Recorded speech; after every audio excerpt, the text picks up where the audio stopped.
नमस्कार। नई सुबह, नई ऊर्जा, नया जोश और बिहार बिहान के एक नए अंक के साथ मैं हूं आपकी अपनी होस्ट निहारिका की बेस्ट वाली गुड मॉर्निंग और स्वागत आप सभी दर्शकों का कार्यक्रम में। आज शुरुआत में ही मैं आपसे कहने वाली हूं कि यह ज़रूरी नहीं है कि उजाला सिर्फ चिरागों से ही हो, शिक्षा से भी यकीनन घर रोशन हुआ करते हैं। शिक्षा एक ऐसी विधा जो आपको ऊंचाइयों तक ले जा सकती है। शिक्षा एक ऐसी ताकत जिसे कोई नष्ट नहीं कर सकता है। और आप ज़रूर यकीन करेंगे और आप ज़रूर यही कहेंगे कि शिक्षा के माध्यम से हम समाज का विकास यकीनन कर सकते हैं। तो बहुत ज़रूरी है कि शिक्षा का विस्तार समाज में हो और इसके लिए निरंतर कार्य करते हैं शिक्षा से जुड़ी हुई संस्थाएं और शिक्षाविद। तो आपको बताते चलूँ कि आज कार्यक्रम में हम मुलाकात करेंगे एक शिक्षाविद से और बातें करेंगे शिक्षा से जुड़े हुए विभिन्न आयामों पर भी। पर फिलहाल बातें करेंगे जीवन के रंगों की, जीवन के चमकीले रंग, जीवन के सुनहरे रंग और उनकी खूबसूरती को और बढ़ाते हुए उसमें निखार लाते हुए महापुरुषों के अनमोल वचन। कार्यक्रम की शुरुआत हमारे पहले सेगमेंट अनमोल वचन से, आइए नजर डालते हैं। महात्मा गांधी ने कहा था, खुद वो बदलाव बनिए जो आप दुनिया में देखना चाहते हैं। और अब बारी मेहमान से मुलाकात की। आज हमने स्टूडियो में आमंत्रित किया है एक बेहद अनुभवी शिक्षाविद को। आप प्राचार्य हैं पटना महाविद्यालय पटना के। हमारे साथ हैं प्रोफेसर संजय कुमार सिन्हा जी। आइए हमारे साथ स्वागत करिए हमारे आज के विशेष मेहमान प्राचार्य पटना महाविद्यालय पटना प्रोफेसर संजय कुमार सिन्हा जी। सर बेहद अभिनंदन, स्वागत आपका कार्यक्रम में। जब भी आप एक शिक्षाविद से गुफ्तगू करते हैं, बातें करते हैं ना, तो आप एक ऐसे व्यक्तित्व से बातें करते हैं जिसने बहुत सारे जीवन को संवारा है। क्योंकि आपने लगातार एक व्याख्याता के तौर पर भी कार्य किया है और प्राध्यापन का कार्य जो होता है, जब आप स्टूडेंट्स के साथ होते हैं तो कहीं ना कहीं उसका प्रभाव उनके जीवन पर बहुत पड़ता है। पर आपके साथ एक अच्छी बात ये है और एक ख़ास बात ये है कि आपने जिस महाविद्यालय से शिक्षा अर्जित की वहाँ के ही आप प्राचार्य भी हैं। तो आपको कहीं ना कहीं ये अवसर मिला उसकी सेवा करने का जिसने आपको बनाया है। तो अगर जब भी हम पटना महाविद्यालय की बात करते हैं ना, तो बहुत गौरवशाली इतिहास रहा है इसका। और आपने वो दौर भी देखा है जब आप यहाँ विद्यार्थी थे और आज आप उसके संवारने में भी लगे हुए हैं। मैं आपकी ज़ुबानी जानना चाहूँगी, पटना महाविद्यालय की बातें क्या बताना चाहेंगे? पटना कॉलेज के बारे में जितना भी बोला जाए वो बहुत कम है। सदियां लगेंगी बताने में। ये हिंदुस्तान का one of the oldest institutions of higher education है। बिहार का तो सबसे पुराना हायर एजुकेशन का इंस्टीट्यूशन है। हज़ारों करियर्स को शेप किया है इस कॉलेज ने। 162 साल हम पूरा कर चुके हैं। 1863 में इसकी स्थापना हुई थी। And we have produced, thousands, hundreds and thousands of literateurs, bureaucrats, politicians, lawyers of national and international fame. अगर इनके एलुमनाई का लिस्ट देखा जाए इस कॉलेज का तो वो एकदम एब्सोल्युटली एंडलेस है। कहाँ से शुरू किया जाए, कहाँ ख़त्म करें, समझ में नहीं आता है। लेकिन अगर एक दो नाम अगर आप हमसे पूछें तो बिहार के पहले चीफ मिनिस्टर श्री कृष्ण सिन्हा हमारे छात्र थे। लोकनायक जयप्रकाश नारायण हमारे छात्र थे। जी बिल्कुल। राष्ट्रकवि रामधारी सिंह दिनकर हमारे छात्र रहे हैं। जी। सत्येंद्र बाबू हमारे छात्र थे। Sultan Ahmad, I mean the list is endless. हज़ारों करियर शेप किया है हमने। और Patna college has played a very important role in the making of modern Bihar. ये को एजुकेशन का पहला संस्थान था। जी। और आज भी 162 साल खड़े रह जाना वो अपने आप में ही एक मिसाल है। And I feel proud to be a part of the legacy that is Patna college. जी बिल्कुल सही कहा आपने। और जब आप जिक्र कर रहे थे अलुमनाई के बारे में जिन्होंने यहाँ से पढ़ाई की थी, मैं विस्मित थी और मैं सुन रही थी कि कितना गौरवशाली इतिहास रहा है और वो दौर कितना सुंदर रहा होगा जब इस प्रांगण में ऐसे महान विभूतियों को समझिए तो तराशा है, बनाया है, जिन्होंने इस प्रांत के विकास में, देश के विकास में बहुत ही अभूतपूर्व योगदान दिया है। मैं ज़रूर जानना चाहूँगी आपके पढ़ाई के दिनों के बारे में, क्योंकि आप भी पटना कॉलेज के छात्र रहे हैं, और जब भी हम अपने उस महाविद्यालय का रुख करते हैं, कदम रखते हैं जहाँ हमने पढ़ाई की है, तो वो फीलिंग बहुत अभूतपूर्व होती है। और आपको मौका मिला है वहाँ प्राचार्य के तौर पर कार्य करने का, तो वो दौर जब आप वहाँ विद्यार्थी के तौर पर पढ़ते थे, कुछ यादें उन दिनों की? वहाँ एडमिशन मिल जाना ही अब सौभाग्य की बात थी जी। पूरा कॉलेज कैंपस, करीब 75 एकड़ का कॉलेज कैंपस, इतने सारे शिक्षक जिनको देखने के लिए, जिनका हम नाम सुनते थे, जिनको देखने के लिए हम तरसते थे। हमको लगता है कि हम लोग को एडमिशन लेने के बाद 1 महीना तो केवल कॉलेज के प्रांगण को घूमने और समझने में लगा। जी। बगल में गंगा बह रही है, स्प्रॉलिंग ट्रीज़, बड़े बड़े लॉन्स हैं हमारे यहाँ। हमारी जो बिल्डिंग है वो भी हेरिटेज बिल्डिंग है, डच बिल्डिंग है। इसमें एक ज़माने में ओपीएम फैक्ट्री हुआ करती थी, क्योंकि गंगा के से प्रॉक्सिमिटी के चलते। जी। तो बिहार विधानसभा का पहला सेशन जो हुआ था वो भी हमारे यहाँ सेमिनार हॉल में हुआ था। और बात है, शिक्षा, नाम लीजिए, किनका नाम लूँ, शिक्षक इतने सारे थे और इतने अच्छे थे। पहले के समय में और अभी के समय में एक जो मार्क्ड अंतर आया है वो है शिक्षकों की कमी, शिक्षकों की, नॉन टीचिंग एम्प्लॉयज़ की कमी। उस समय तो सारे डिपार्टमेंट भरे रहते थे टीचर्स से, कभी, and all the teachers were all the time most accessible to students, they were for the students. हम लोग को लगता था कि हम लोग को कभी भी कोई ज़रूरत पड़ेगी तो we can always fall back on them, और वो हमेशा तैयार रहते थे मदद करने के लिए, in the class, outside the class. कभी हम लोगों को दिक्कत नहीं हुई। आज भी हमारे यहाँ थोड़ा रिसोर्स क्रंच हो गया है, हालांकि फिर भी हम लोग लगे हुए हैं। हमारी यूनिवर्सिटी का हमको काफ़ी सपोर्ट है। करीब 75 सैंक्शन पोस्ट के अगेंस्ट में अभी हम 25 रेगुलर टीचर्स हैं, लेकिन यूनिवर्सिटी ने हमें करीब 25 या 23 गेस्ट फैकल्टीज भी दिया है, जिसके चलते क्लासेस बहुत सुचारू ढंग से चल रहे हैं। और नॉन टीचिंग एम्प्लॉयज़ भी हमारे यहाँ करीब 100-125 सैंक्शन पोस्ट है, जिसमें अभी करीब 30-40 है, तो कुछ हम लोग आउटसोर्सिंग से लोग लिए हैं।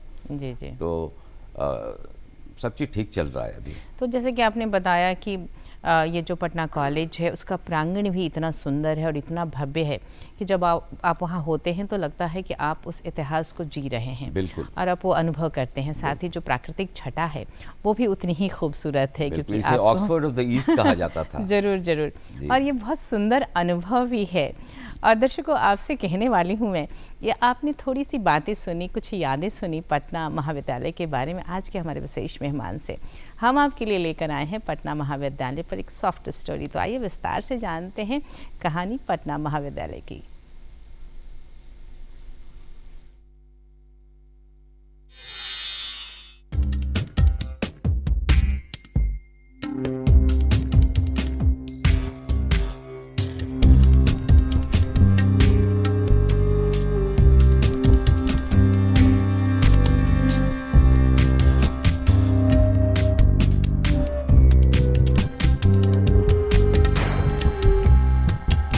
बिहार की उच्च शिक्षा का एक ऐतिहासिक केंद्र पटना कॉलेज।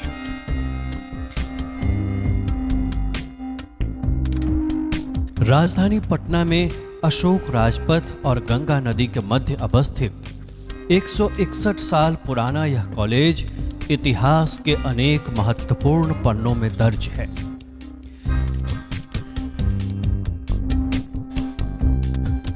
यह कॉलेज E.M. फोस्टर के उपन्यास अ पैसेज टू इंडिया से भी जुड़ा हुआ है। इस उपन्यास में चंद्रपुर कॉलेज के नाम से जाना जाने वाला संस्थान वस्तुतः पटना कॉलेज ही है। फोस्टर ने इस उपन्यास को लिखने के दौरान चार्ल्स रसेल और V.H. जैक्सन से मुलाकात की, जो उन दिनों पटना कॉलेज में प्रोफेसर थे। फोस्टर ने बराबर की गुफाओं की यात्रा करने से पहले रसेल से हेनसांग की भारतीय डायरी भी एकत्र की थी, जो उपन्यास में एक महत्वपूर्ण स्थान के रूप में दिखाई देती है। कॉलेज में एक छात्रावास का नाम आज भी उन्हीं VH जैक्सन के नाम पर है। भारतीय पुरातत्व सर्वेक्षण द्वारा विरासत स्थल घोषित इस कॉलेज में मशहूर फिल्म निर्माता निर्देशक सत्यजीत रे ने अपनी फिल्म सीमाबद्ध की शूटिंग इसके विस्तृत और सुरम्य परिसर में की थी। इसके प्राचीन भवन डच स्थापत्य कला का बेहतरीन नमूना है। खासकर प्रशासनिक भवन और पश्चिमी गलियारा इस स्थापत्य के नायाब उदाहरण हैं। यह एक ऐसा कॉलेज है जिसमें यदि आप देखते हैं तो हर तरह का भवन आपको मिलता है। एक तरफ डच शैली से बना हुआ, आर्सेनिक शैली से बना हुआ, और मतलब कह सकते हैं कि इस कॉलेज की विशेषता है कि यह पुरातात्विक दृष्टिकोण से भी बेहद महत्वपूर्ण है, क्योंकि यहाँ के सारे भवन लगभग 160 साल वर्ष पुराने हैं। यहाँ कॉलेज शुरू होने से बहुत पहले 17वीं शताब्दी में एक अफीम गोदाम था। बहुत दिनों तक यह परिसर एक डच फैक्ट्री का हिस्सा भी हुआ करता था। जनवरी 1952 तक पटना कॉलेज एक स्वतंत्र सरकारी कॉलेज के रूप में कार्य करता रहा और उसके बाद यह पटना विश्वविद्यालय का एक निहित इकाई बन गया। अपने अध्ययन की गुणवत्ता के कारण इसे कभी ऑक्सफोर्ड ऑफ द ईस्ट भी कहा जाता था। पटना कॉलेज का इतिहास 162 साल पुराना है। अभी हम लोगों ने जनवरी में 162वां स्थापना दिवस मनाया। ये एक विरासत है जो हम लोग को, धरोहर है जो हम लोगों को मिली है, और पूरे हिंदुस्तान में हमको लगता है कि पटना कॉलेज 5वां स्थान है as far as the age of the institution is concerned, और डेफिनेटली बिहार का तो सबसे पुराना इंस्टीट्यूशन है और पटना यूनिवर्सिटी के सारे कॉलेज की जननी रही है Patna College. This is considered to be the Oxford of the East with no Cambridge to compete. So Oxford of the East ये कहा जाता था। वर्तमान में यहाँ इतिहास, राजनीति विज्ञान, अर्थशास्त्र, मनोविज्ञान, दर्शन शास्त्र, समाज शास्त्र, भूगोल, प्राचीन भारतीय इतिहास एवं पुरातत्व, हिंदी, उर्दू, मैथिली, बांग्ला, संस्कृत, अरबी, फारसी, अंग्रेजी एवं पत्रकारिता, जनसंचार आदि विषयों की पढ़ाई होती है। कॉलेज के इतिहास की बात की जाए तो हमारे कॉलेज का इतिहास बहुत ही पुराना 161 वर्ष पहले का है। पटना कॉलेज पटना विश्वविद्यालय के अंतर्गत आता है और यहाँ बहुत से कोर्सेज की पढ़ाई होती है, जैसे कि वोकेशनल कोर्सेज में BCA, BBA और अन्य रेगुलर कॉलेज की पढ़ाई होती है। ये 161 साल पुराना कॉलेज है जिसमें बहुत से प्रसिद्ध चेहरे उभर के आए हैं। बच्चे यहाँ पे आने के लिए बहुत ज़्यादा मेहनत करते हैं, जैसे कि हमारे एंट्रेंस के थ्रू हम लोग यहाँ आते हैं तो उसके लिए बहुत मेहनत करते हैं। यहाँ कॉलेज में पढ़ाई बहुत अच्छे से होता है, हम लोग को बहुत सारी जानकारी मिलती है। हर तरह का कोर्सेज भी है यहाँ पर, और BA की पढ़ाई पटना कॉलेज में होती है और मैं उर्दू की तालिबे इल्म हूँ। यहाँ के पूर्ववर्ती छात्रों में सच्चिदानंद सिन्हा, अनुग्रह नारायण सिन्हा, लोकनायक जयप्रकाश नारायण आदि प्रमुख हैं।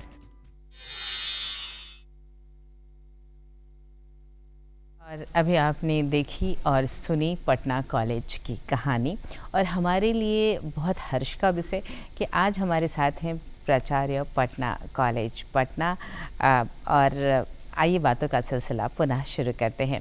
सर, जब हम जिक्र कर रहे थे पटना कॉलेज के बारे में तो आपने बताया इसके स्वर्णिम इतिहास के बारे में। जब आप पर यह दायित्व आया एक प्राचार्य के तौर पर कार्य करने का, तो जाहिर तौर पर जिम्मेदारियां बड़ी थीं और कहीं ना कहीं मन में ये भावना भी कि उस गौरव को हम पुनः स्थापित करें और वो जो श्रेष्ठ स्तर था उसे हम ला सकें। तो किन महत्वपूर्ण बिंदुओं पर काम करना शुरू किया आपने? सबसे पहले तो मैं ये कह दूं कि ये जो मुझे पद मिला जी, वो अचानक ही मिल गया। By virtue of being the senior most teacher on the campus. होता क्या था कि पूरे यूनिवर्सिटी के आर्ट्स फैकल्टीज में जो सबसे सीनियर होते थे तो वो आते थे। कुछ लोग हमसे सीनियर्स भी थे जिनका नाम नोटिफाई इनफैक्ट किया गया था, but they refuse to join Patna College. थोड़ा हेजिटेशन होता है बोलने में, लेकिन अपने हेजिटेशन को छोड़ना होगा कि जिसको हम ऑक्सफोर्ड ऑफ द ईस्ट कहते थे, उसमें हमारे यहाँ थोड़ा डिटोरिएशन तो डेफिनेटली आया है। और उस डिटोरिएशन की पराकाष्ठा तब हुई जब नैक ने हमें सी ग्रेड से अवार्ड नहीं पनिश किया कहेंगे, लेकिन उसका भी एक पॉजिटिव एस्पेक्ट होता है ज़रूर कि हमने वो एक वेकअप कॉल के जैसा लिया। हमने सोचा अपनी जो things which are beyond our control, उसके बारे में तो ज़्यादा कुछ नहीं कर सकते हैं। जो हमारे कंट्रोल में था वो एक चीज़ जो समझ में आई कि हमें अपने कॉम्प्लेसेंसी से बाहर आना होगा, हमको अपने आप को अपडेट करना होगा कॉन्टेम्प्रेरी टाइम्स के हिसाब से, और उसमें हम लोग लग गए। ये भार तो बहुत बड़ा था, लेकिन लालच भी था कि उस स्क्रोल ऑफ ऑनर पे मेरा नाम आ जाए। J.K. रॉजर्स से लेकर के 1863 से लेकर 34 तक तो केवल अंग्रेजी वहाँ थे जी। तो वो लालच था। और दूसरी बात कि being at the helm of affair, at an institution which has been your alma mater, जहाँ आपने पढ़ा सही बात है, तो वो प्रलोभन था मुझे। हमने एक्सेप्ट किया, थोड़ा रिलक्टेंटली ही पोस्ट को एक्सेप्ट किया, लेकिन उसके बाद सारे शिक्षकों का इतना समर्थन मिला, दोस्त का, पीयर्स का, सीनियर टीचर्स का, सब कोई का समर्थन मिला। और हम लोग लगे हुए हैं। कॉन्टेम्प्रेरी टाइम्स में सेमिनार हो रहा है, सिंपोजियम हो रहा है, रिसर्च को प्रमोट कर रहे हैं। हमारे यहाँ इंफ्रास्ट्रक्चर पे काम कर रहे हैं, पानी, टॉयलेट्स, और हमारे यहाँ ये वाईफाई, पूरे कैंपस को हमने इंटरनेट फैसिलिटी प्रोवाइड करवाया है। कैंपस हमारा कम्प्लीटली वाईफाई है। हमारा ये जो वेबसाइट कॉलेज का था जो कि बहुत ज़रूरी है, वो थोड़ा डगमग कर रहा था, तो उसमें लग करके हम लोगों ने ठीक कराया। बिकॉज आजकल अगर इतना पुराना इंस्टीट्यूशन है और आपका अपना वेबसाइट नहीं है जी, तो आपकी विजिबिलिटी नहीं है, आपकी सेलेबिलिटी नहीं है, आपका ब्रांड नहीं है। तो वो वेबसाइट हमने फंक्शनल करा दिया। आज हमारा डायनामिक वेबसाइट है। मैं सबसे रिक्वेस्ट करूंगा कि ज़रूर जो भी एलुमनाई रहे हैं या जो उस तरह के इंटरेस्टेड एलुमनस हैं वो ज़रूर देखें खोल करके हमारा वेबसाइट। हम लोगों ने जो चीज़ें रुकी हुई थी सब चीज़ों को हमने गति दी है। हमारा रिसर्च जर्नल आता है करंट स्टडीज़, जो 2020 में लास्ट निकला था, उसको हम फिर से शुरू कर रहे हैं। विद इन अ मंथ कर देंगे, अच्छा, मोस्ट प्रोबेबली, और अर्ली भी कर देंगे, रिलीज़ कर देंगे। सारा चीज़ हो गया है, पब्लिकेशन में गया हुआ है, प्रिंट हो रहा है। हमने एक जनवरी, हमको तो जुमा 5 महीना हुआ है यहाँ आए हुए। जनवरी में मैंने चार्ज लिया, तो जनवरी में पहली चीज़ जो हमारे सामने आई वो कॉलेज का फाउंडेशन डे, जो हम 9 जनवरी को हर साल मनाते हैं, 162वां फाउंडेशन डे। तो हम लोगों ने सोचा कि कॉलेज को इससे अच्छा गिफ्ट क्या दिया जा सकता है कि अगर हम एक न्यूज़लेटर निकाल दें जिसमें कॉलेज की सारी गतिविधियां हो। और वो मंथली न्यूज़लेटर हमने निकाला जिसे हम पीसी वाइब्स का नाम हमने दिया है, अगर आपको दिखता है लेकर भी आए हैं। जी, जनवरी से मैं लेकर भी आया हूँ। ये जनवरी से हमने शुरू किया है, अप्रैल में चौथा आया है। और हमने कुछ MOU वगैरह भी साइन किया है। फ्यूटेक कंपनी है और भी 1-2 कंपनी से, OP जिंदल यूनिवर्सिटी से हम कोशिश कर रहे हैं कि वहाँ से भी हमारा MOU साइन हो। तो हम आप लोग अपना ये न्यूज़लेटर दिखाना चाहेंगे हमारे दर्शकों को? जी, ये एक एडिशन जो मेरे पास फिलहाल था, मैं तो घर से आ रहा हूँ, कॉलेज से नहीं आ रहा, ये फरवरी इशू तो है। इसमें आप सारी गतिविधियां शामिल करते हैं, सारी गतिविधियां, क्या होने वाला है और क्या हुआ है। जी, हमारा प्लान क्या है, टारगेट क्या है। कल हमने अपने कैंपस को में सोलर लाइट्स लगवाया है कुछ, जिससे एनवायरनमेंट के लिए कार्बन फ्री कैंपस बनाने की ये पहली पहल है। कल हमारे यहाँ फिर एक तरु मित्र एक ऑर्गेनाइजेशन है, उसके साथ भी हमारे वो इंटरेक्ट करेंगे हमारे बच्चों से। तो एनवायरनमेंट को सस्टेनेबिलिटी के लिए ये सब काम करना हो रहा है। लड़कों को इंटरेक्शन करवा रहे हैं, प्लेसमेंट वाले लोग आ रहे हैं वो। तो I am trying to spread awareness among the students who have been living, थोड़ा सा छोटे दायरे में उनका दायरा बढ़ाना है। बहुत बड़ी बात आपने कही और मैं देख सकती हूँ, और जो बातें आप बता रहे हैं, हालांकि बहुत कम अवधि हुई है जब से आपने ये पदभार संभाला है, पर आपकी नज़र उन बिंदुओं पर है जहाँ काम करने की ज़रूरत है। ये कहना सही है कि चलिए कुछ समस्याएं थीं तो हमने वो हासिल नहीं किया जिसके हम हकदार थे, पर ज़रूरत इस बात भी है कि हम समझें कि कहाँ हमें काम करना है, और अब लगातार ये काम आप कर रहे हैं। दर्शकों, बारी है एक छोटे से अंतराल की, पर एक निवेदन आपसे करना चाहूँगी। अंतराल पर जाने से पहले चुनाव का पर्व मना रहे हैं हम, तो आपसे गुजारिश करेंगे कि अपने मताधिकार का प्रयोग ज़रूर करें। मतदान के दिन मतदान केंद्र पर जाएं और अपने बहुमूल्य वोट का प्रयोग ज़रूर करें। और इसके साथ ही लेते हैं एक छोटा सा ब्रेक।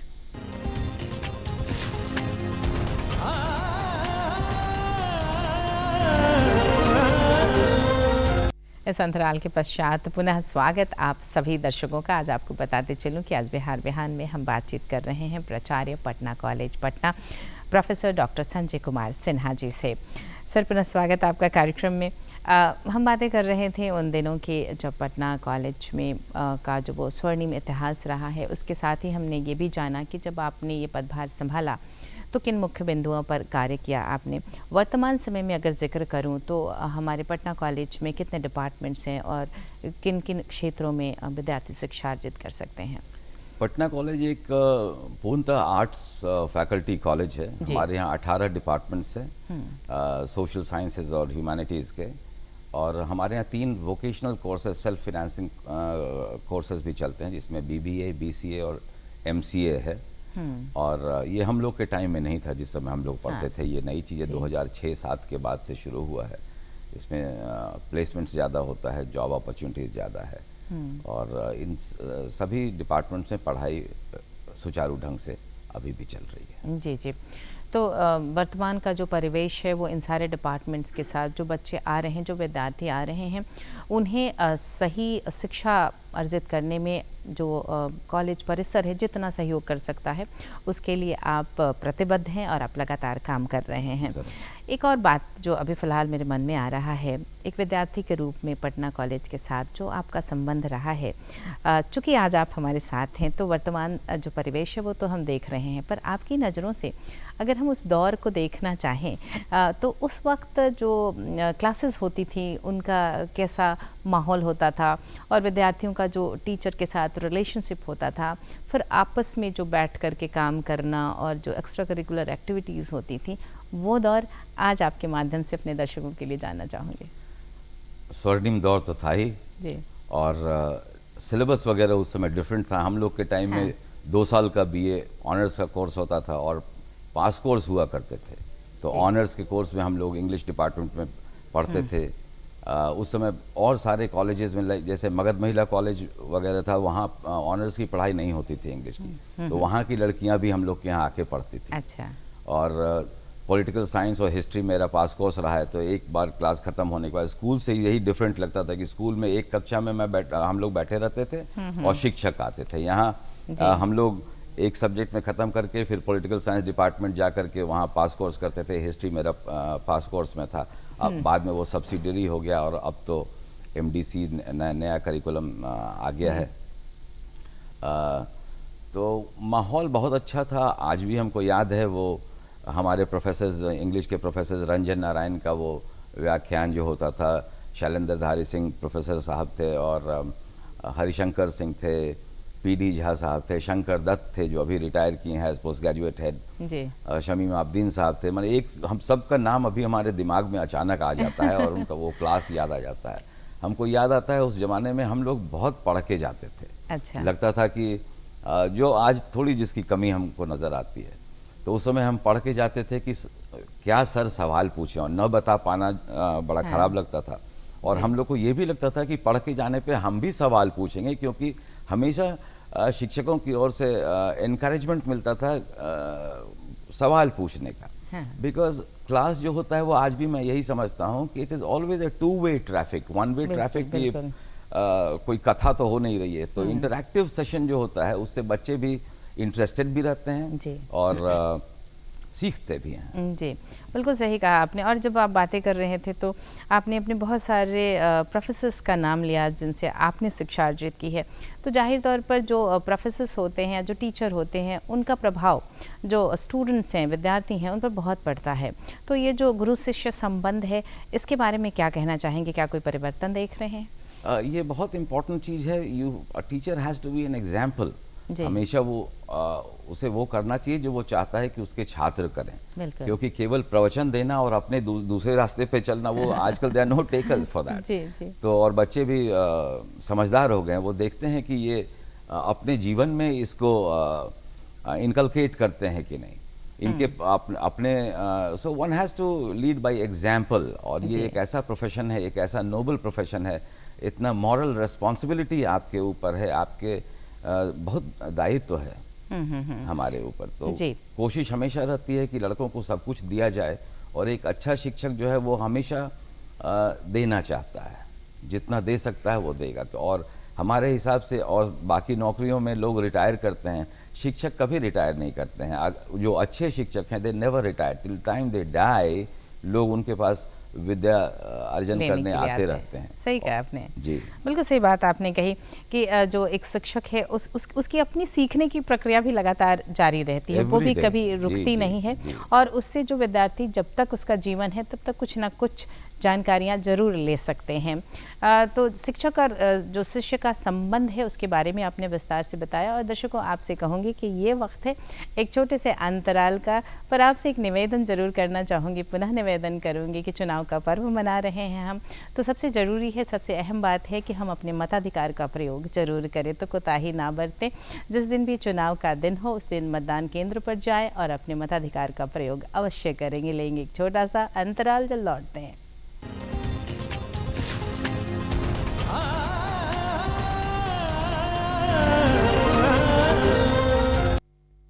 इस छोटे से अंतराल के पश्चात पुनः स्वागत आप सभी दर्शकों का।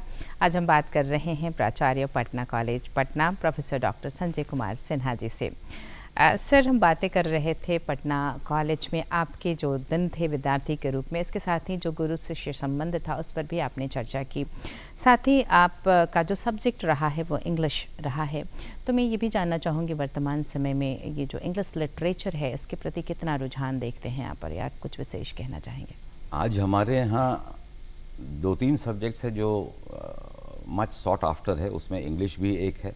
75 सीट्स हमारे यहाँ हैं, इंग्लिश हुआ, हिस्ट्री हुआ, पॉलिटिकल साइंस, ये सब सब्जेक्ट्स में सबसे ज़्यादा रश होता है एडमिशन के लिए। तो और इंग्लिश का महत्व तो आज किसी से छुपा हुआ नहीं है, it has become the lingua franca. अगर आप इंग्लिश जानते हैं तो दुनिया में कहीं भी कम्युनिकेट कर सकते हैं। लेकिन एक धारणा बच्चों में गलत जो होती है, वो समझते हैं जो रोड पे आप देखते होंगे प्रचार की 3 महीने में धारा प्रवाह अंग्रेजी सीख लें, तो वो तो संभव नहीं है। पता नहीं वो कैसे सिखाते हैं, हम लोग तो इतने साल में नहीं समझ पाए। तो ये समझ के जो बच्चे आते हैं कि हम अंग्रेजी बोलना सीख जाएंगे, वो एक मिसकंसेप्शन है जो मैं बच्चों को बताता हूँ। और ये एक्चुअली लिटरेचर सब्जेक्ट जो है ये उसके लिए एक पैशन ज़रूरी होता है, उसमें अपना इंटरेस्ट ज़रूरी होता है। और सर पूछिए सर, तो आप जिस किसी भी विषय का चयन करते हैं, अगर आप उसमें इंटरेस्ट रखते हैं तो आपके लिए बड़ा आसान होता है और आप ज़्यादा अच्छा कर भी पाते हैं। और ख़ास करके आपने जैसा सुझाव भी दिया, अगर इंग्लिश लिटरेचर की बात करें या किसी भी साहित्यिक विधा की बात करें तो वहाँ इंटरेस्ट होना बहुत ज़रूरी है, पैसन होना बहुत ज़रूरी है। चलिए, शिक्षा में जो परिवर्तन दिखता है और बहुत नई टेक्नोलॉजीज़ आ रही हैं, आर्टिफिशियल इंटेलिजेंस आ रहे हैं, बहुत सारे ऐप्स आ रहे हैं, पढ़ने का पढ़ाने का तरीका बदल रहा है, तो ये जो परिवर्तन का दौर है इसके बारे में आपकी प्रतिक्रिया लेना चाहूँगी। अपने आँख के सामने देखा हुआ है जी। वो ब्लैक बोर्ड और चौक से पढ़ाई, जो खल्ली और डस्टर था, हालांकि आज भी है वहाँ, और in fact I feel more comfortable with the chalk in my hand. आज भी मैं क्लासेस लेता हूँ, उसके बिना काम चलता नहीं। मैं क्लासेस आज भी ले रहा हूँ apart from my new responsibility. तो लेकिन अभी आज हमारे यहाँ कंप्यूटर्स हैं, हमारे यहाँ इंटरैक्टिव बोर्ड्स हैं, हमारे यहाँ प्रोजेक्टर्स हैं, ये सब चीज़ों का इस्तेमाल हो रहा है to keep pace with time, जो समय के साथ तो चलना ही होगा। और आर्टिफिशियल इंटेलिजेंस पे भी हमने 2 टॉक करवाया है। अच्छा। बच्चों को उसके बारे में अवेयरनेस के लिए। तो ये सारी नई टेक्नोलॉजी जितनी भी हमको अवेलेबल है, वी आर यूजिंग दैट। जी। तो तकनीक के साथ चलना बहुत ज़रूरी है, बहुत ऐसा ज़रूरी। मानना है आपका, और उसके हिसाब से आप जो है परिवर्तन भी ला रहे हैं, नई तकनीक का समावेश भी कर रहे हैं, शिक्षण पद्धति ज़रूरी में है। भी इसका जुड़ाव कर रहे हैं। इसके साथ ही जो शिक्षक हैं, और जब भी हम हायर एजुकेशन की बात करते हैं तो रिसर्च बहुत अहम पहलू होता है, बिल्कुल। और इस ओर कितना काम कर रहे हैं और क्या ध्यान रखना ज़रूरी है, ये बातें जानना चाहूँगी। रिसर्च हमारे यहाँ काफ़ी हम लोग चाह रहे हैं प्रमोट करने के लिए। हमारे यहाँ से एक रिसर्च जर्नल आता है जिसका नाम है करंट स्टडीज़। अच्छा। हालांकि वो 2020 में के बाद से पब्लिश नहीं हुआ, वो कोरोना वगैरह के चलते, लेकिन हमको लगता है कि इस महीने वो आ जाएगा। सारे आर्टिकल पीयर रिव्यूड जर्नल है। अच्छा। हमारी पत्रिका है, हमारा न्यूज़लेटर है। हम प्रोत्साहन दे रहे हैं अपने शिक्षकों को रिसर्च प्रोजेक्ट्स के लिए। यूनिवर्सिटी भी हमको मदद कर रही है। हमारे कॉलेज से हमको लगता है 5 या 6 लोगों को रिसर्च प्रोजेक्ट अवार्ड किया गया है, जिसके लिए फाइनेंशियल असिस्टेंस यूनिवर्सिटी अच्छा, देती है। बढ़िया। 1-2 यूजीसी का भी रिसर्च प्रोजेक्ट्स हमारे बहुत टीचर सुंदर। कर रहे हैं, apart from publishing the individual articles जो छाप रहे हैं, पीएचडी सुपरविजन करवा रहे हैं। तो ये सारा चीज़ रिसर्च की ओर हम लोगों का बहुत ध्यान है। और अभी जो मेरे दिमाग में पाइपलाइन में एक ये बात भी है कि हमारे यहाँ से जो भी शिक्षक कोई सेमिनार या सिंपोजियम अटेंड करने जाएं, उसके लिए छोटा ही अमाउंट, लेकिन एक कॉलेज अपनी ओर से एक सहयोग प्रोत्साहन राशि भी राशि उनको दे, जो कि एक इंसेंटिव भी उनको मिले और थोड़ा हेल्प भी हो जाए, जी। एक रिकग्निशन भी मिले कि बहुत वो बढ़िया। जा कर के रिसर्च अपना कर सकें, पेपर पढ़ सकें बाहर जाके। सराहना करूंगी आपके इन प्रयासों की, क्योंकि इसके माध्यम से अगर शिक्षक में गुणवत्ता आती है तो वो गुणवत्ता हमारे विद्यार्थियों तक जाती है, और बिल्कुल। इस तरह के काम करना बहुत ज़रूरी भी है। और अब आपके अपने व्यक्तित्व पर बातें। प्रोफेसर संजय कुमार सिन्हा एक प्राचार्य के रूप में हमने जाना, पर आपकी अपनी हॉबीज़ क्या है? जब फुर्सत के लम्हे मिलते हैं तो क्या कुछ खास करना पसंद करते हैं आप? मैं काफ़ी हद तक प्राइवेट आदमी भी हूँ, फैमिली मैन हूँ जी। शनिवार को मैं घर पे, शनिवार से रविवार तक मैं खूब छुट्टियां मनाता हूँ बच्चों के साथ। वाइफ है मेरी, वो भी थिएटर से एसोसिएटेड हैं। जी। 3 बच्चे हैं, एक बड़ा बच्चा और बहू बैंक में काम करती है। I have been recently blessed with a granddaughter जो अभी 6 महीने की है। 2 और बच्चे हैं मेरे, ट्विन्स हैं। एक बॉम्बे में अपना फ्रीलांसिंग का काम कर रहे हैं, उससे पहले कॉन्डे नस्ट कंपनी में काम करते थे। और बेटी मेरी निफ्ट की ग्रेजुएट है, पटना की। तो फैमिली के साथ रहना अच्छा लगता है, सिनेमा उनके साथ देखना, गाना सुनना, गाना अच्छा लगता है उन लोगों के साथ प्राइवेटली। हमें ड्राइविंग का बहुत शौक है। Driving is my passion. हमें घूमने का बहुत ही ज़्यादा शौक है। और क्या मैं करते हैं घूमने के लिए? खुद पूरा निकलते हिंदुस्तान करीब मैं अपनी गाड़ी से खुद ड्राइव करके घूमा है। अच्छा। हम बागवानी का हमें बहुत शौक है। मेरे घर में हमको लगता है कि कुछ नहीं तो 150 स्पीसीज़ के प्लांट्स और फ्लावर्स हैं। अच्छा। मुझे एक्सरसाइज करना अच्छा लगता है। मैं एवरी मॉर्निंग, आज नहीं आपके चलते नहीं जा पाए क्योंकि यहाँ आना पड़ा है, तो एवरी मॉर्निंग मैं बोटानिकल गार्डन में करीब 5 मिनट बहुत ब्रिस्क वॉक करता हूँ, कुछ एक्सरसाइज करता हूँ। घर में मेरे पास एक छोटा मोटा सा जिम भी है, जो शाम में मैं थोड़ा एक्सरसाइज वगैरह करता हूँ। तो यही सब खुश रहने का प्रयास करता हूँ। और वो खुशी हम देख सकते हैं आपके चेहरे पर। तो एक खुशी तो हमें मिलती है जब हम अपने काम को बहुत अच्छे तरीके से कर पाते हैं, तो वो एक खुशी होती है। उसके साथ ही बहुत ज़रूरी होता है अपने जीवन में बैलेंस रखना भी। तो आपकी बातों से जो मैं समझ पा रही हूँ कि काम का दायित्व भी आप उतनी ही बखूबी निभा रहे हैं, और अपने परिवार के साथ जो वक्त गुजारना है, अपनी हॉबीज़ के साथ जो जीवन जीना है, वो भी उतनी ही सुंदरता से आप कर पा रहे हैं।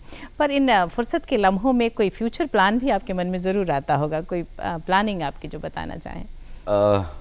हमको लगता है कुछ नौकरी 3 साल करीब बची हुई है जी। 3 साल की नौकरी करने के बाद मैं अपने गांव की तरफ जाना चाहता हूं। बेगूसराय मेरा नेटिव प्लेस है। अच्छा। थोड़ी बहुत खेती बाड़ी भी करता हूं, लेकिन वहां जा कर के कुछ नए, वहां फार्मिंग में भी कुछ नई टेक्निक से कुछ काम करना चाहता हूं। और जैसे जैसे जो सामने आता जाएगा करते जाएंगे। तो कहीं ना कहीं मन में ख्वाहिश है कि जब दायित्व पूरे हो जाएं तो अपने गांव में जाएं और जो प्रकृति है उसका आनंद उठा सके। तो अपनी सारी शुभकामनाओं के साथ आपको धन्यवाद देना चाहूँगी। आज वक्त निकाला आपने, कार्यक्रम में शरीक हुए, हार्दिक धन्यवाद आपका। आपका बहुत बहुत धन्यवाद। It was a privilege for me. Thank you so much sir, धन्यवाद आपका। और दर्शकों, आज हमने बातचीत की अपने आज के विशेष मेहमान प्रोफेसर डॉक्टर संजय कुमार सिन्हा, प्राचार्य पटना कॉलेज पटना से। शिक्षा बेहद अहम है, इसके लिए हमें सजग रहना बेहद ज़रूरी है और शिक्षा को हम अपने पूरे पैसन के साथ, अपने इंटरेस्ट के साथ जब अपने जीवन में शामिल करते हैं तो शिक्षा हमें निसंदेह ऊंचाइयों तक ले जाती है। और हम पता है क्या चाहते हैं, इस कार्यक्रम को ऊंचाइयों तक ले जाना, और इसमें ज़रूरी है आपका सहयोग। कैसे करेंगे आप सहयोग? आप इसके लिए सिर्फ इतना करिए कि ख़त लिखिए और हमें ईमेल भेजिए। नोट करिए हमारा पता है कार्यक्रम बिहार बिहान, निदेशक डीडी बिहार, दूरदर्शन केंद्र पटना, फ्रेजर रोड पटना 800001। हमारा email ID director ddk patna@gmail.com।